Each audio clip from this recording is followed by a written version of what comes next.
May mensahe si OG Diaz sa mga diehard fan ng Aldab na hindi matanggap ang closeness ngayon ni Catherine Bernardo at Alden Richards. Naniniwala pa rin kasi ang ilang fan na kasal at meron ng anak sina Alden at Men Mendoza kahit papareho ng pinabulaanan ng dalawa ang issue.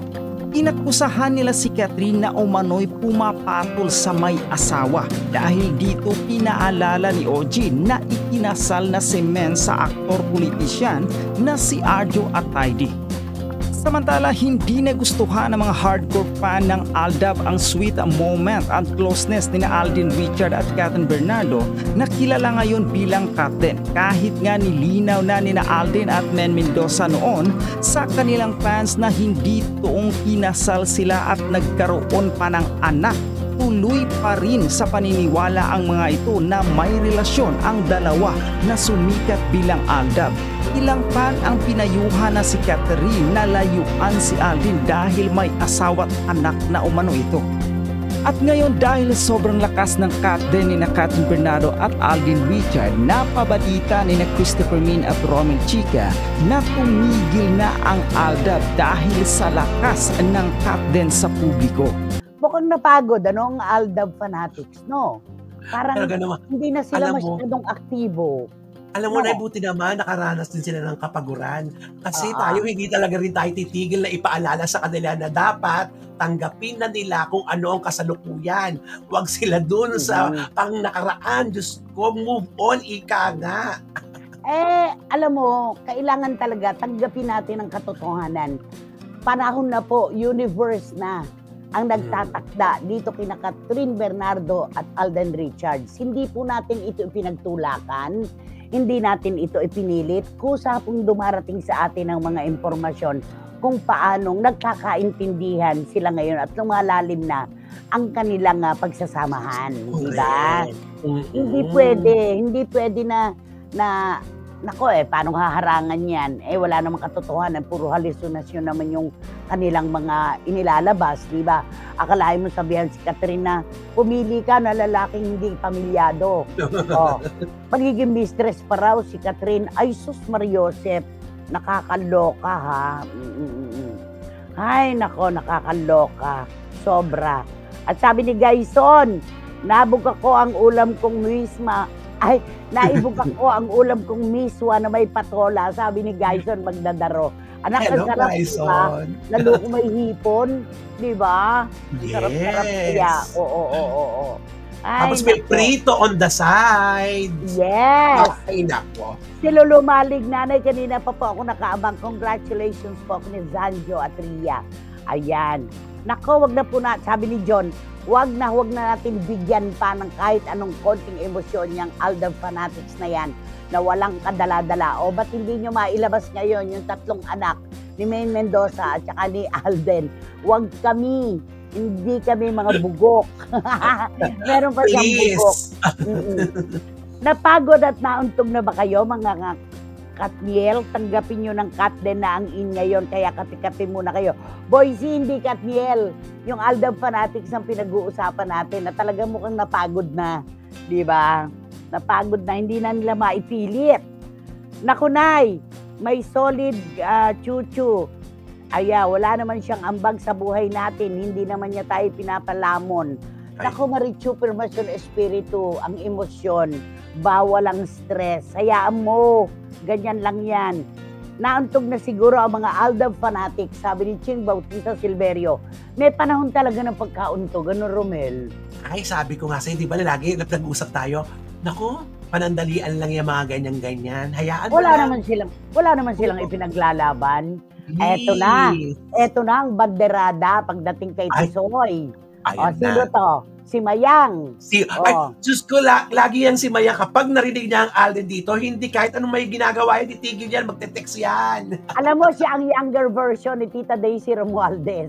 Si Lara May Abrigo. Sa wakas po, nanay, naglubay na ang kulto. Napaliligiran na sila ng mga Catden. Hindi nila kinaya ang powers naming mga Catdenatics. Oo, kulto naman talaga yun. Diba? Kailangan lang maglubay sila. Tanggapin nyo ang katotohanan na ang lahat ay ilusyon at halusinasyon. Hindi tama yan. Naku naman, Aldab, may nalalaman pa kayong mistress. Mga tinakasan na ng katinoan tong mga eng-eng na to. Gising mga kulisap. Sabi ni Edelitada, mga kulisap, ganon. Oo. Ay, sorry, Aldab pala kasi wala na sa isip ko sila Katden. Kasi ako forever na ako, Katden na ako, sabi ni Boy Karagay. Ayun. Ayan, oh. At sabi ni Lara May, Happy Throwback Thursday. Nanay, sa mga trolls na pinagsisiksikan ng mga sarili dito, the more the merrier. Please lang ha, maging consistent kayo. Araw-araw, sana nandito kayo. The more engagement, the more chances of winning ng CFM. Ganon. Buwek, buwek, buwek. Ayun na. Nakakaloka talaga si Bayang. Nag-iimbita talaga siya. At sabi naman ni Bradley Guevara, hello po, your honors. Always present, nanay. At nasa white na rin ang mga anay at linta na dala ng baha. Nakatutok na rin sila. Welcome kayo dito sa CFM. Enjoy lang, mga lot-lot and friends. Bradley Guevara, bakit naman lot-lot and friends? Diba? Malungkot si Bradley nabasa yung kanyang mga koleksyon. Yung mga old magazines niya, mga long-playing albums. At binaha kasi sila Hindi bali anak, hindi na kasi mapapalitan yun. Correct. Kasi mga unang-unang yan ang mga Mariposa magazine. Oo, ayan. Nako, na-realize na ng Aldab sila ang mga kahibangan nila. Wala tayong magawa. Pogi si Tisoy sabi ni Neneng Putot Gensoli, magkano sa mga trolls and buzzers? Sabi ni Ching Bautista Silverio. Sabi nga ni Batang Maynila to, it's malapit na raw kasi ang sahuran. Di ba? Ano, papi? Gano? Nako, nakakaloka, Nako, biglang Nako, si Rene talaga, nag-iinit ang tuktok ng pamangkin ko. Hayaan mo lang sila, anak. Nakita mo naman ang mga nagaganap, di ba? Yung hindi natin pagkibo, iba naman pala ang magaganap. Yun lang yun. Yes. Sabi ni John, Nay,